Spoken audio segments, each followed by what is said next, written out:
শেষ বুলি ক'লেই জানো শেষ হৈ যায়?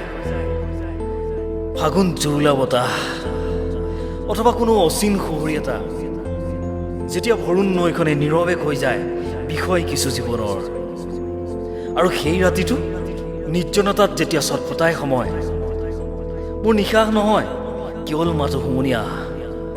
ক'ত ক'ত এৰি থৈ আহিলোঁ তোমাক? এৰি থৈতো অহা নাই,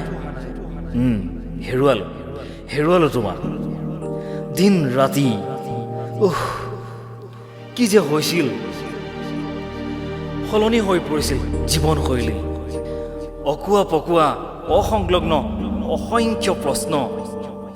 ক'ত ক'ত পাম তোমাক? ক'ত পাম?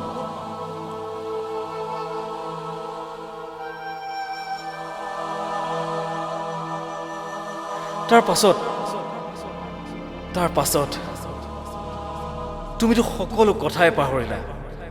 মোৰ বুকুৰ ৰুমত এতিয়াও সাৰে আছে তোমাৰ কুমাৰী ওঠ, তপত নিশ্বাস।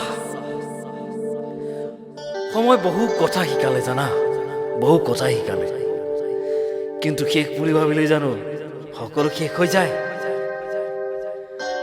মই যে এতিয়াও মাতাল, পাহৰিব খুজিও নোৱাৰিলোঁ পাহৰিব। তুমি কি এনে আঙুলি বুলাই বুলাই বতাহে বতাহে সিঁচি দিলা? কি অনামী অনুৰাগ! মই নোৱাৰো, কিয় নোৱাৰো? শেষ বুলি ভাবিলে কিয় সকলো শেষ হৈ নাযায়? কিয় শেষ হৈ নাযায়? জানো শেষ বুলি ভাবিলে সকলো শেষ হৈ নাযায়। আৰম্ভ হয় এটা বিষ যাৰ কোনো শেষ নাই। সময় অসময় সৰণি বাটেদি মোক কলৈ জানো লৈ যায়।